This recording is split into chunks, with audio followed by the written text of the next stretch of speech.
What is up, everybody? Welcome back to Disclosure Team's YouTube channel. I'm really excited about this one. This is an interview with my friend and colleague at UAP Media UK, Mr. Adam Goldsack. So without further ado, let's bring Adam in. Hello. How are you, mate? I'm good, thank you. Nice to see you. Yeah, you too, man. Thank you so much for agreeing to do this. I think this is going to be so really professional. Just listening to do that interview there, it was brilliant. Thank you, man. I still struggle, to be honest. I still struggle with these things. I'm not going to lie. So, yeah, at least I smoke screened you there, made it pretend like I'm being professional. So listen, like I said, thank you so much for doing this. You've been a really important part of this subject for some time now, and the work you do with UAP Media UK is incredible. The articles you write. So we'll talk about that a little bit during the interview. But I think initially, if you could just give us a little bit of a background on who you are, what you do, and that kind of thing. Yeah, sure. Yeah, I mean, obviously my name's Adam. Hello. So my background, so I've worked for the last 7 years in neuro rehabilitation. Got degrees in criminology, psychology, diplomas in psychology. I've done a master's in psychology. I'm currently at uni with work doing an OT degree. So that's taken up a lot of my time in the last few months. That's why you've not probably seen as much of me. So yeah, obviously I wrote for UAP Info in 2018, then the Unidentified, and most recently UAP Media, obviously with yourself. Yeah, so yeah. That's cool, man. Educated, I like it. Yeah. So tell us, what got you into UFOs then? Where did it first kind of become something in your life where you were like, you know, I really want to learn about this and be involved in it? That holy fudge moment, you mean? Yeah. I'm trying not to swear. Don't worry. So it was 2013 Citizen Hearing on Disclosure. I don't know if you've probably seen that, obviously. Yeah. Oh yeah. And for me, it was the quote by Paul Hellyer. He said UFOs are as real as the airplanes overhead. And as soon as he'd said that, I mean, something inside me just went, oh, okay. And it was like a switch went on. And I thought, okay, I should be paying attention to this. So I watched the Citizen Hearing. Thought it was thought it was reasonably credible. I thought there was a few elements that could have probably left out and focused more on the case reports. But yeah, overall, it was so impressive that it got me researching, got me looking into the subject. And over the next few years, I did behind the scenes get into UFOs. And then I kind of got out of it in 2015 after the whole Roswell slides. And that put me off for whatever it was, a year or so. And then I most recently got back into the field when, obviously with Tom DeLonge, WikiLeaks, and then TTSA coming along. And that's what really spurred me into this recent era. Yeah, no, totally. I think that's the case with a lot of people, isn't it, with the 2017 stuff? And that's kind of where I wanted to talk on next is, do you remember where you were when you first saw that headline and stuff like that, and how you felt? Yeah, so I mean, the headline is, I actually saw the Politico article before I saw the New York Times one. It was around 5 o'clock on a Saturday. And I remember bathing my son, and I just got this thing on my phone. I looked, I was like, oh, this is such a bad timing because I'm in the middle of doing this. But I quickly managed to have a look at the videos, and I was like, okay, they're fairly impressive. The two that we got, the Gimbal and Flare. Obviously, we didn't get Go Fast until March 2018. But yeah, I remember that Saturday. Yeah. But before that, there was the TTSA presentation that was in the October of 2017. That's right. And I remember being in my kitchen, getting my phone buzzed. I looked, it was Tom DeLonge on Facebook live stream, I think it was, and I was watching that. And the thing that stuck out to me is they only had like 16,000 views, and I was like, how has this only got that amount of views? It's crazy. I thought it'd be like a lot more. But I recognised Hal Puthoff on the team. I didn't recognise any of the others, and then it was the same sort of feeling when Mr. Elizondo got up on stage and he said, "Yeah, the phenomenon is indeed real." I'm like, oh, okay. Again, yeah. That was pretty amazing. I remember that as well, definitely. Yeah. So let's talk about UFO Twitter, or Twitter UFO, because I think you were there in the early days of that. And can you talk about how that came about and you know, how we got to kind of where we are now with it? Sure. I mean, I think the whole thing started because of what happened in 2017, the articles that spurred a lot of people into the subject. Originally, like you say, it was Twitter UFO to begin with. And I think up until 2018 it was that. And then it got changed by someone to UFO Twitter. And then from there, it went from strength to strength. And it wasn't really until, I think it was Alex Dietrich mentioned it on CNN, was it? Yeah. And since then, it's gone really mainstream. Yeah. So it kind of diluted what it was originally meant to be under Twitter UFO. It's supposed to be very credible research, activism, and the sidestepping ufology. But personally, I feel in the last few months it's gone the other way. It's more like Twitter. I saw ufology on Twitter. Yeah, I agree. It's a bit of shit, but at the end of the day, it was always going to be that way. When people start becoming involved and start to become popular, you can't hold on to the boundaries and concepts of what it was supposed to be, because people just take it and make it their own, which is fine. I mean, at the end of the day, the 4 years that it was there, it did its job. It housed the UAP initiative, really. Yeah. Totally. What do you remember? Where were you when it first came about? I was, what are the articles and that? Yeah. My daughter was born on the 4th of December 2017, and so literally the article was out a week and a half later. Yeah. And so I was probably doing some kind of nappy change or something. I can't quite remember. I think I saw it in the middle of the night when I was up with my daughter doing something like a nappy change, and so it was kind of like bleary-eyed, like what the kind of moment. And then that next day, I was just everywhere looking, reading the article over and over, looking at all the talk online about it. The thing is, as well, though, I was not on Twitter for many years. Even I think I only joined last year. I was always on like Instagram, Facebook, and things like that. So I didn't see the actual. What was your initial impression to, say, for example, a gimbal video? So did you feel that it was something, I don't know, anomalous, or did you just think, that's just surprising and want to know more? I thought it was definitely. It did grab me, and I thought it was definitely anomalous. But that's me as someone who doesn't know how to analyze video at all. I thought, this is a video that's linked to an article on the reality of UAP. So with that connection in my mind, I'm like, well, this is a UAP. Not that it's anything more. It's simply unidentified. But that still was like, okay, we've not seen anything like this before. So, especially with Flare videos, I don't remember seeing anything in Flare before then. And that's it. Same with me. I mean, when I first saw them, it was the pilots, I think, that sold me, the tone and the voices that really sold me on it. Because otherwise, you look at it, especially the gimbal video, and it kind of looks like, obviously, a disc upside down. But besides that, you can't really tell anything. It could be blurred, pretty much anything. And it's the additional data for me, I think, which made it or makes it. Yeah, and I think that obviously we see the conversations and the back and forths between skeptics or debunkers, whatever you want to call them, and then people saying, that is definitely something anomalous. That will continue, I think, until we get any more data, possibly. Yeah, which is so frustrating. It is so frustrating, and it makes you wonder, like with those videos, the 30 seconds a piece each. It makes you wonder, is there anything more to those videos? Those videos just didn't start there and end there. There's more which happened after, which we know about, and there's more which happened beforehand. So where are those videos? Why can we not put pressure on the right areas to have those videos released? Rather than debating and counter-debating over and over what's in that 30 seconds, why can we just focus on, let's get these videos, let's get the rest of them? Yeah, I think that's absolutely a lot. Yeah. So was that all part of this initiative of the UFO Twitter stuff? Is that what kind of made you kind of get in or bring out the End UAP Secrecy campaign? Or tell us about all that, because that's amazing. Yeah, absolutely. I mean, for me, in the year of 2018, I'd looked at everything. I'd gone through Skinwalker, nuclear weapons, the whole associated phenomenon, and I'd tried to understand and come to a conclusion on origin. And at the end of that, I've spoken to some people.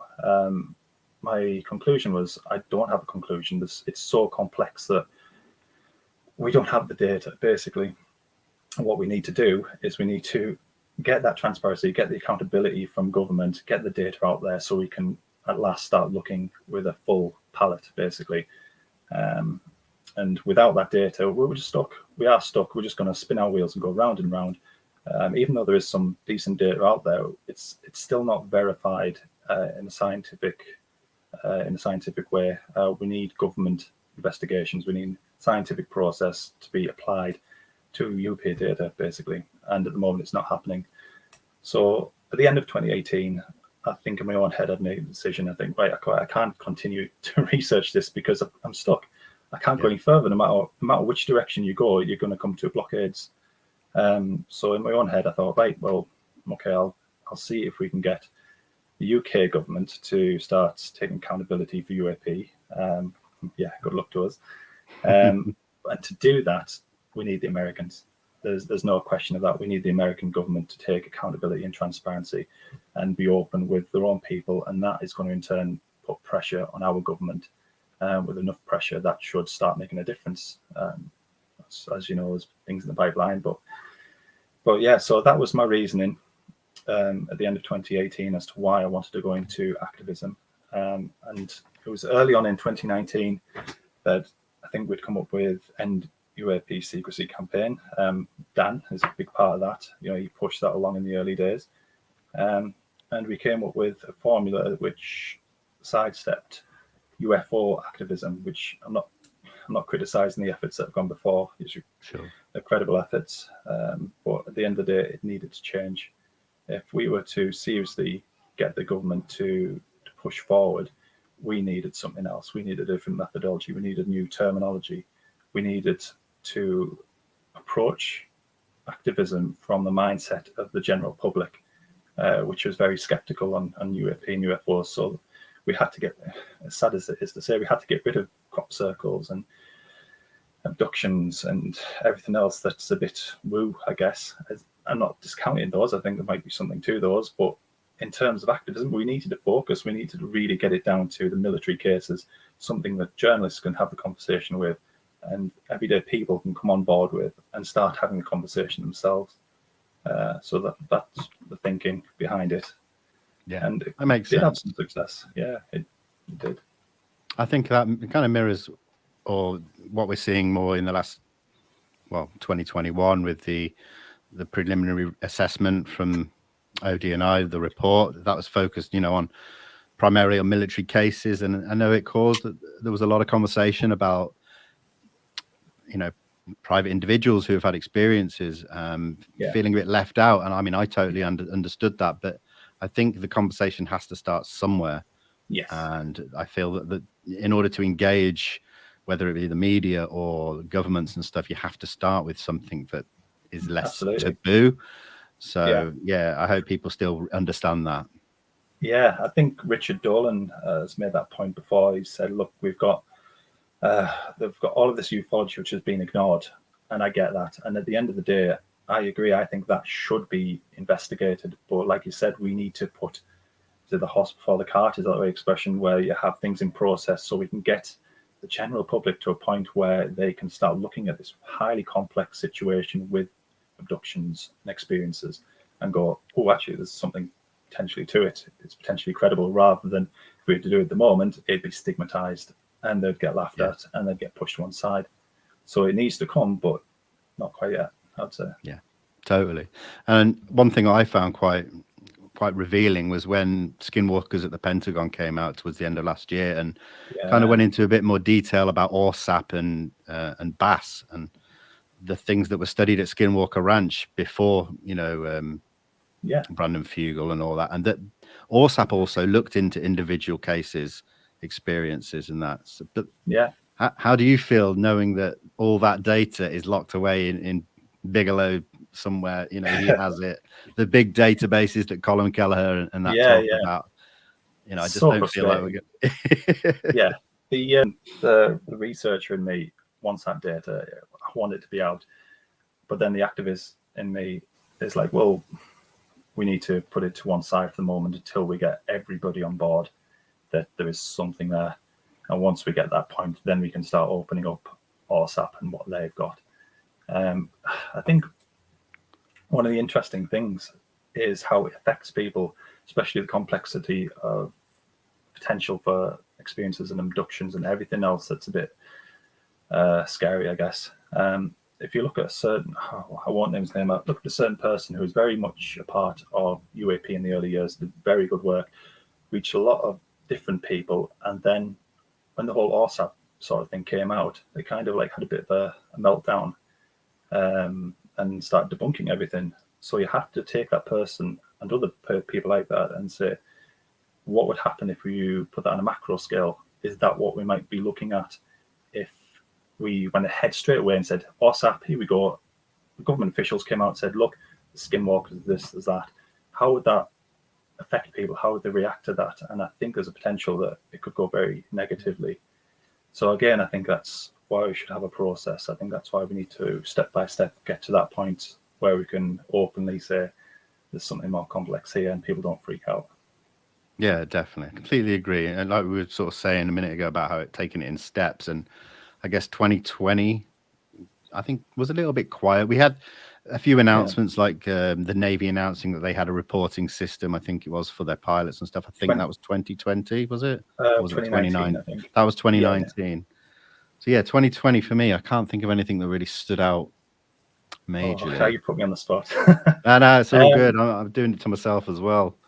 I think COVID unfortunately took place in 2020, and I think that got the headlines. So it kind of ruined everything else in terms of UAP. But I'm with you. I can't think of anything specifically which was massive in 2020. 2019, obviously, we had the New York Times article. It was out in May. We had unidentified. We had pilots, Graves, AOIMSG come out with their testimony, which was a big deal. Yeah. But as for 2020, I'm sure there's probably loads that were just. There's probably things. There's just not that standout moment that we seem to have had in every other year. I mean, I suppose at the end of 2020, the announcement of the NDAA for 2021 with the 180-day COVID relief about the preliminary assessment. I suppose that announcement was. I mean, I know for the first part of 2021, the conversation was, could we possibly get disclosure in June of 2021, which obviously we didn't get. So how did you feel that time was in those 6 months leading up to the report? I think I really appreciate the fact that Lou went on a lot of podcasts, and he was almost preparing people for what the report was going to be, limiting expectations. I think a lot of people, I guess myself included at one point, was very much like, this could be it. This could be our leading on to event disclosure type thing. But then the other part of me was thinking, well, the whole aim of the report at the end of the day was to provide legislation for Congress to take something further and build what they've built at the moment, like the office. It gives them a reason to do what they've done. And without the report, we've got nothing. We had no data. We had nothing to say, well, actually, there is something there. 143 cases out of 144 are unidentified by the most sophisticated defense technology in the world. That in itself there's your reason to go ahead and get this office in place. And I know it was disappointing when the New York Times article came out in, I think it was early summer. And I think the headline was something crazy like, no evidence found of extraterrestrials. And you're like, okay, great. That's obsessed with extraterrestrials straight away. It's a phenomenon. Just go from there. But it was very eager to dismiss it, and that's how I felt from that. I think that didn't help that article. Yeah. And I think after the report itself, there was a bit of a lull. I felt there was a lull. There was a bit of and everyone was a bit deflated. And even though it worked and what it needed to do was done, I don't know how you felt, but I just felt a bit. I mean, I wish there was a bit more to it. We could have got our teeth into. Yeah, definitely. I think that initial 6 month excitement had built a lot of people up for something a bit more. So naturally, after a day or two, it felt like there was nothing. But I think I did find a month or two later, looking back again at the assessment, that there were little tidbits you could pick from it that were like, actually, it is giving us something, and it gives us something to look forward to, possibly, like you say, with Congress now being aware. And we know that a lot of the committees had classified briefings, and so then they're not going to do nothing with that. So we have to bide our time. yeah, they're legally bound to do something now, and because of that report, that they've got no choice. They have to, even if they didn't want to. Especially the defence oversight committees, they have to do something. Yeah. And obviously, it just took time. It wasn't until, what was it, November 2021 that we started hearing about Gillibrand, and I think it was around that time anyway. So we'd gone pretty much a good 6-7 months with nothing substantial from the report. Actually, do you know what? I think it was September, because I think, was it? Yeah, I think it was the initial announcement of the NDAA when Lou was in San Marino, and he sat down and did the interview with Max Moskowitz. Yeah. They read it out for the first time. They'd literally seen it 10 minutes before they went online. Right, yeah. So yeah, that's how I remember that. But then we saw so many iterations of it going through, right through till, when it finally got to the House and the Senate. Yeah, that was crazy.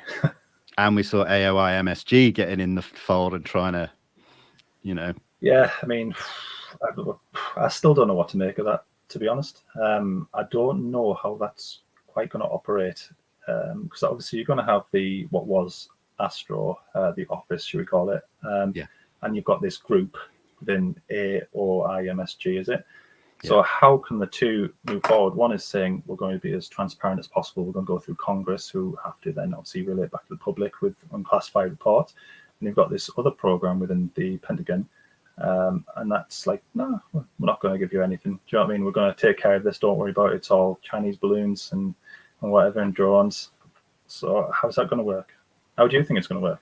Well, AOIMSG, I don't see how it's going to work, because it's not an operational department, apparently. So, so Lou says it doesn't have the manpower. It doesn't have the people looking into it. It's kind of like just going to sit on data and not release it, and kind of throw us back into secrecy almost. Pretty much. It was when Kirby was having that press conference a few months ago, and his tone and his mannerisms were very much dismissive. And we're not going to give you anything. But credit to the journalist at the time, is it Travis Tritton? It is, yeah. Name, sorry. Yeah, and my understanding is that he knows a lot more than he's letting on, and he really grilled him, which was good to see. It was good to see Kirby squirm. No offense to the gentleman, I'm sure he's lovely, but I'm sorry, but when it comes to UAP transparency, all cards on the table. Yeah, absolutely. Now, also in 2021, before the preliminary assessment, we had those releases from Jeremy Corbell. What were your thoughts on when that was happening, and did you feel it was adding something to the subject? With the Omaha sphere and the triangle, So I wasn't quite sure at the time. Obviously, you've always got to consider whether there's a bit of disinformation, but personally, I don't think there was. I think the people who were contacting Jeremy are legit. I think that the data that they were getting was legitimate, as was verified in the end. So it was difficult at the time. It drew a lot of issues just to the fact that you had short videos, there's no supporting data, and that left a grey area for debunkers to step in and try and manipulate the data into a conclusive narrative, which pretty much didn't exist. I mean, at the end of the day, we can't say what the Omaha sphere was or the pyramid. We don't know. We need more data. I'd say we need more data. We can't go from here and say it's something anomalous without what the people there thought, what their perceptions, the military. We need the government to come out and be transparent on what those things were. And so again, it goes back to what we were saying earlier. Rather than just going round and round and round and counter debate between skeptic and believer, we need the government to come out and take responsibility for this. But I don't know. My feeling is that when something like that happens, when there's leaks that happen, it's to do with frustration within the system. I think they happen because something behind the scenes isn't quite going to plan, and then people step in. It can almost be used in strategy, a case of, right, well, if you're going to go down that road, we've got all of this information. Here's a tidbit. Do you really want to continue going down that road? And I think that's pretty much what happened. Yeah, it makes sense. Definitely. Yeah, so, interesting. It's all strategy. I mean, we only know a fraction of what's going on behind the scenes. And I'm sure there's people, well, we know there's people now still trying to keep this under wraps without going into their names.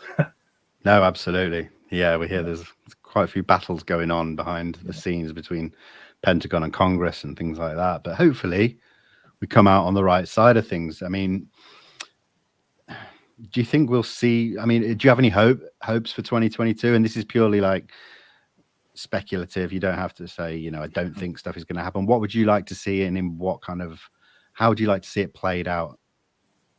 That's a difficult one, because what what we've been getting recently that really brings credibility to the issue of UAP is statements by high-ranking government officials. That's what's given us the platform to get to where we are. So whether that continues and we get more of that possibility, I think probably, yeah. What they don't seem to willingly want to do, like I said, is bring out longer versions of these videos, which would just do that. If we had those, that'd be it. People would look and go, oh, crap, that's a pyramid. Very clearly is a pyramid, or that's a disc. Very clearly a disc. Very interesting that, I'd never picked up on this before. I watched Ross Coulthard in one of his interviews recently, and apparently he'd been told that of the 143 unidentifieds in that report, some of them, or a few of them, were discs. And that's really I'm pretty sure I've got that right. So it was in one of his interviews that it was slightly in there, and I was like, no, is that quite right? Now, I'm going to have to go and double check that, but I'm pretty sure I heard that right. Yeah, no, I can't recall. I've seen something. Yeah. That's really interesting. But I mean, if that's true, I mean, yeah, it goes to show. I mean, discs, very 1940s, 50s. Then they seem to have had a bit of a disappearance for a bit. And what, now they're back? I mean, what can I ask? What's your opinion on? Let's go into it. What's your opinion on the origin discs? I've been through so many different explanations and possibilities in my mind in the past few years that I almost feel like it's gotten harder to answer those kind of questions, because we've got the origins of the objects themselves, but now the conversation about the origins of the phenomena and the others, or the non-human intelligence, that conversation has exploded into so many more possibilities that I feel like there's way more questions than answers. So I'm very wary and cautious about speculating. You know, I do think, and I'm happy to say, in my opinion, the extraterrestrial hypothesis has jumped right down the ladder for me. And you know, can I ask, when you first got into this and you had that holy fudge moment, was the ET hypothesis right at the top? Because it was for me. Yeah, naturally. It was extraterrestrial biological entities in craft traveling through space faster than the speed of light, kind of thing. I was aware of the possible dimensional travel thing, but it was not really talked about so much, you know. So I think a lot of people come from that background, but the more you research it's not, to me, it's not as likely as dimensional and ultra terrestrial or crypto terrestrial. You know, it's crazy. What do you think about ultra terrestrial? That is the one which, when I was writing a bit from a book, I came to that, and the only thought I had was the Hal Puthoff paper, which I don't have access to. I know some people do, and I really want it. But besides that, there is nothing much out there. I actually think there's a random website that made reference to, I think it was like Edward Snowden and ultra terrestrial. I can't even remember exactly what it was, but it's from like years and years ago. And that was the only thing that I found, and it was complete rubbish.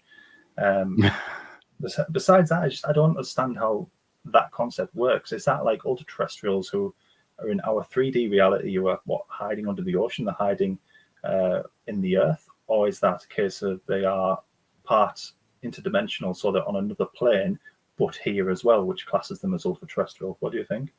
Well, yeah, I've seen, and even recently I've seen different explanations to what the ultra terrestrial actually means, and it seems to me like it's quite a vague term covering a lot of different possibilities within that term.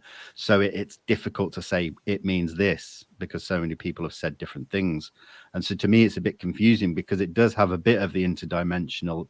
It does have a bit of this reality where they may be here. We might not be able to see them because, you know, they could be stood face to face with you, but outside of our what we can see and touch and smell and taste and all that kind of stuff. I just can't get my head around that. It's so weird. Like how could they be just there and you can't sense them? But obviously that's, who knows. Well, this is the thing. I think this is why science, which we've wanted to be a part of this subject for so long, and now we see them jumping on board slowly but surely. I think that's important. So that leads me on to sort of say, how do you see that going with people at Avi Loeb and the Galileo Project and other institutions? How does that make you feel? Good. I know I've seen that they've had a lot of criticism recently, which is, I can't believe that. It's really unbelievable, the fact that now we have mainstream science coming on board and saying, okay, we're going to take an analytical, scientific approach to this. We're going to go through everything rigorously. We're going to be objective. We're not going to be persuaded by bias that we have in the past towards UFOs. You have people criticizing them for it, and you're like, okay, fair enough. Obviously, you can have your opinions about the people that they have on board and whatnot, but each of those persons that they've got has a unique experience and background within ufology and all the rest of it. So, but I'm very encouraged by the fact that we now have real scientists looking at this, and that's where this needs to go. This needs to be taken right out of the hands of ufologists, sorry, you guys, and given to mainstream science, and by implication, the public. Yeah, totally agree. And it's funny you mentioned the kind of pushback that they've been having recently, even after so many years of wanting them to take it on. And I think with the Galileo Project in particular, what I've noticed is that people are really worried that, these are people that don't or can't get on board with Lou Elizondo and Chris Mellon being a part of it, and that they feel that they're going to sway Avi Loeb and stuff like that. But I think what people need to realize is they're just research affiliates. They don't have pulling power within the organization. They just help out. And I think that needs to become clearer maybe for certain people. I don't know. It's a funny one, isn't it? It's not. People are like, oh yeah, well, counter intel are involved now, so game over.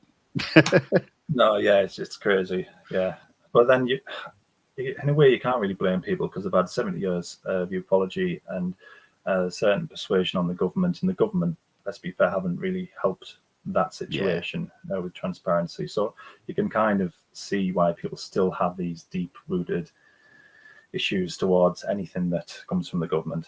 And that, I think that's why you need a good education program from the government themselves to say, okay, look, this is how we've handled the situation, the UFO situation in the past. This is where we are now, and this is what we want to do. They need to come out and be transparent on that. And it's the only way forward, because for me, this is only going to go one way. So I don't know if they already have these things in place, whether we already have these programs to ensure that there's an indoctrination period. I don't know. If it was me and I was in the government, I'd be like, oh, like, do you know what's it going to be like in 5 years? You could, in theory, have a lot of people very angry with the government because you've not really explained your situation to them. And all they see is people who are angry ufologists, angry conspiracy theorists, and that's going to be people's persuasion, new people coming into the field. So I think, they should really have a strategy. No, absolutely. And I think another thing that could help that is the mainstream media really talking about it without the stigma and taboo and the X-Files headlines and the clickbait and all that. I mean, what was what was the recent one that came up with the X-Files music? It was fairly last few weeks, and I can't think what it was. I think it was NBC with Gary Schwartz. Yes. And I like Gary Schwartz. He's a smart guy, and he knows. I mean, I've spoken to him over social media, and he's very much of the same mindset that we are. He believes that, yes, potentially, without putting words in his mouth, potentially there's all this other stuff going on, but we really need to focus on UAP ability counters. We need to get the serious stuff in place. At least that's the impression I was getting to him when I was talking to him. Yeah, totally. But it was... it didn't feel good when we saw that X-Files music on a show with him as well. It was just like, oh my God. It's a sort of thing. Do you know when you watch This Morning with Phil and Fern? I don't know if Phil and Fern still do it, but every single time that they have anything on UFOs, it's boom, X-Files music straight away. Generally with some nutcase who comes on, I just had Alien Baby. They're like, oh, for God's sake. Yeah, it's too much. I mean, we've been quite lucky, I think, in the last couple of years with a lot of, I mean, especially, again, I'm going to go back to the first 6 months of 2021. There was in the build up to that report, there was every day there was new articles coming out of mainstream media, and okay, not all of them were great, but it was getting the conversation going. It was everywhere. UFOs, UAP were everywhere, and that was great. And there wasn't so much of the woo stuff. It was sticking to what was being dealt with at that time, and that was great. Then we saw it all drop off.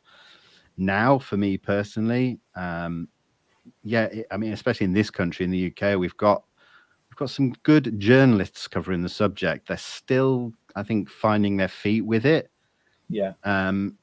But my only thing is we've started off obviously in the tabloids. We need to get to the higher, more respectable papers, don't we? Absolutely. I mean, we've seen it personally ourselves, haven't we, with UAP Media.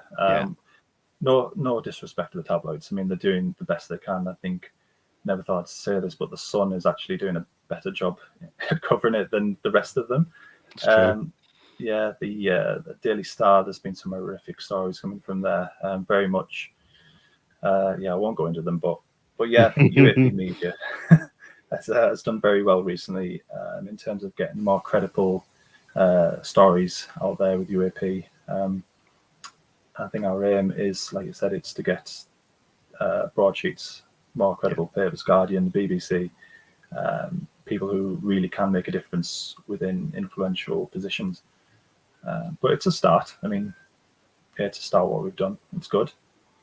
Yeah, we're on the ladder. We are.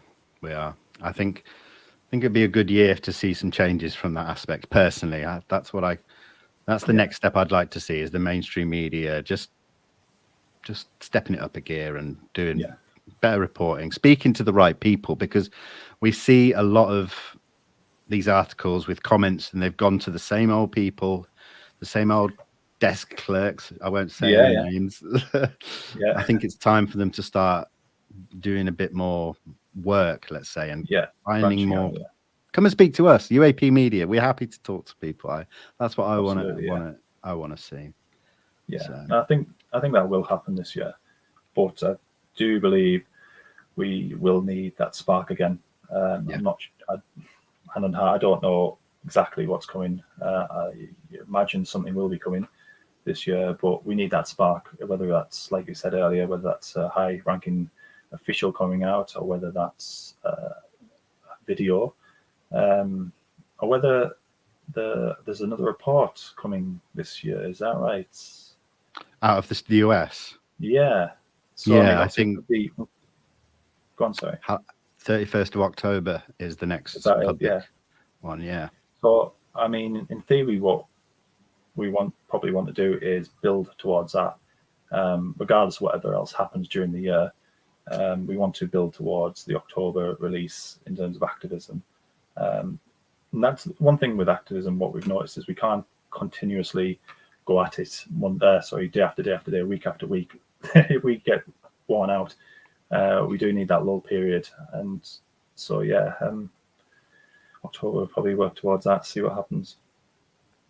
Now with just sticking with UAP Media, I think it was only a couple of days ago a new letter template came out on our website where we can people can contact their local MPs. Do you want to just talk to how that actually makes a difference? Because I think a lot of people think, well, it's just a letter from one person. How am I going to make a difference?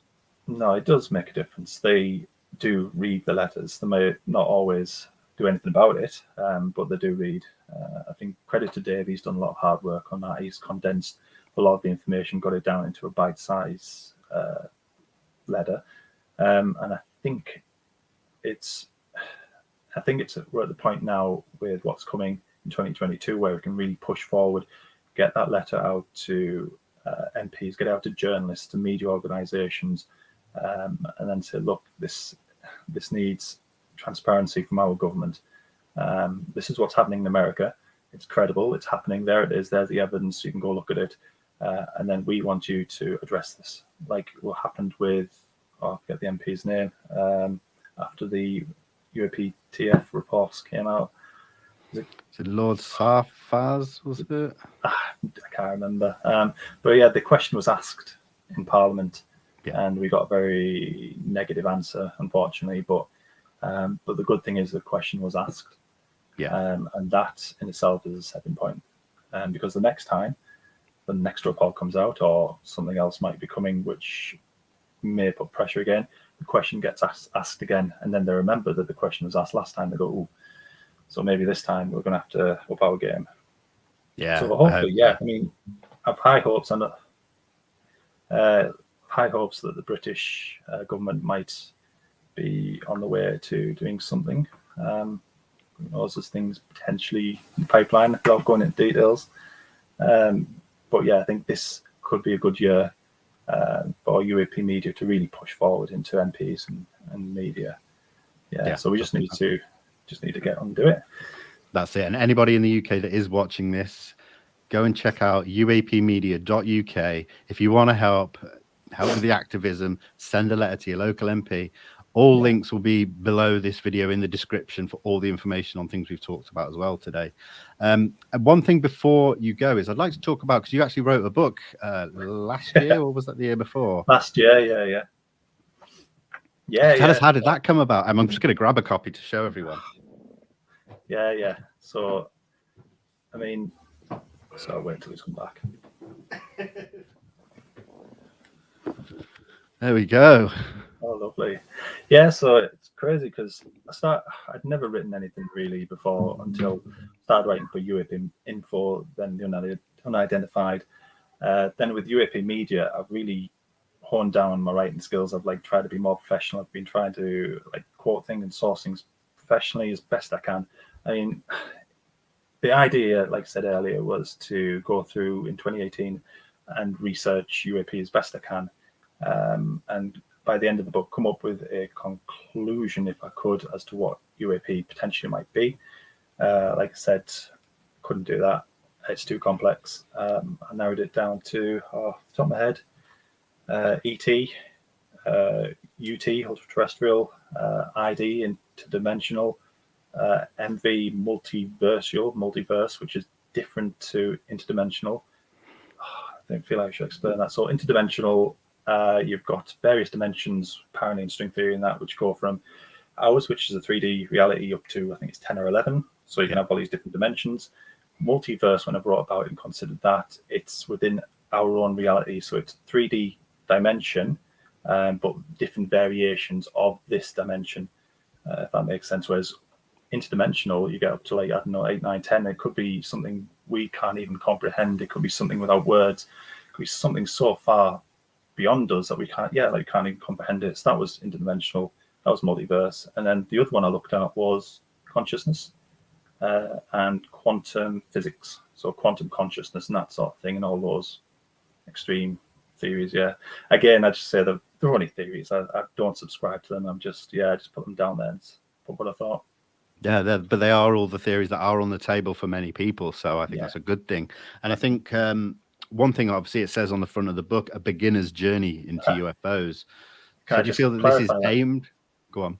Sorry, can I just clarify that? Somebody pointed out after I published it and said, "Oh, so is that beginner's guide to UFOs? Is that anyone?" I was like, "No, that was me." So I've written it. I'm the journey into UFOs. It's about my journey into UFOs, and I should have been a bit more clear with that. So I do apologize. No, I think that's cool. That's good to clarify. But but now you're actually in the process of writing a follow-up. Can you tell us much about that? So I'm writing. So that's the first book in the series, Unidentified Anomalous Phenomena. The second book is going to be Unidentified Anomalous Phenomena, but the subtitle is going to be Those Who Changed the World, which refers to all the people involved over the last 4 or 5 years who've got us to this point. So you're looking at intelligence community, you're looking at Congress, you're looking at senators, congressmen, Navy pilots, the military, journalists, media organizations, everybody, researchers, activists, all the people who've got us to this point. It's almost like a narrative of what they've done over the last 4 years, their contribution. Because at the end of the day, when people look back at this part of history, they deserve to know what Harry Reid done. Do you know what I mean? I know it'll be documented, but what Marco Rubio has done and said, he was an important part in 2020. Marco Rubio came out with his statements. There you go. Yeah, so I mean, he was a big part in 2020 to getting the report up and running. Do you know what I mean? So I just feel it's important to let people know, like Lou Elizondo, obviously he's going to be remembered forever because of what he's done. But then you have people like Gary Nolan, who was a big part of it in the early years. Jacques Vallée, people like him. I take me ages to go through all of them, but do you know what I mean? It's very much like pointing to those people and saying, look, these people have been part of it. Without them, well, the combined effort, the united effort behind this UAP initiative, who knows where we'd have got without them. Yeah, that's awesome. So when did that likely? Have you got a release or an aim for when you want that one out? It's going to be late this year, just because I'm about halfway through. But it just takes so long, references and everything. Yeah. And I've got uni. I've got lots of uni assignments, which is real life. Real life, yeah. It always happens at the same time, and yeah. Well, listen, man, thank you so much for doing this. I really appreciate it. It's been a great conversation. Cool. I'm honored that I'm kind of the first person that you've spoken to on one of these as well, so that means a lot to me. First and last. Oh, well, there you go. I get that exclusive. Yeah, I mean, this isn't, being honest, this isn't my world at all. I see the people who you interviewed, you know what I mean? You're so professional, and they're so professional, and like, oh gosh, that's not me at all. I'm just not like that. I'm so much better at being behind the scenes and writing stuff. That's who I am. Yeah. I mean, I'm not ruling anything out in the future, but it might be once a year type thing. Is that all right? Awesome. Of course, man. Absolutely. I mean, everyone plays an important role, and, you know, your role doing all the writing and the articles and the activism is, I couldn't do that. So, you know, I guess we all have our little parts somewhere, and, you know, along the line. So, no, that's great. Yeah. Well, listen, I won't keep you any longer. And to everybody listening, watching, I forgot to say at the start that thank you to everyone on YouTube and on Spotify, Apple, anywhere that you listen to the Anomalous Podcast Network. Thank you all so much. And we will see you soon. Take care for now. Goodbye.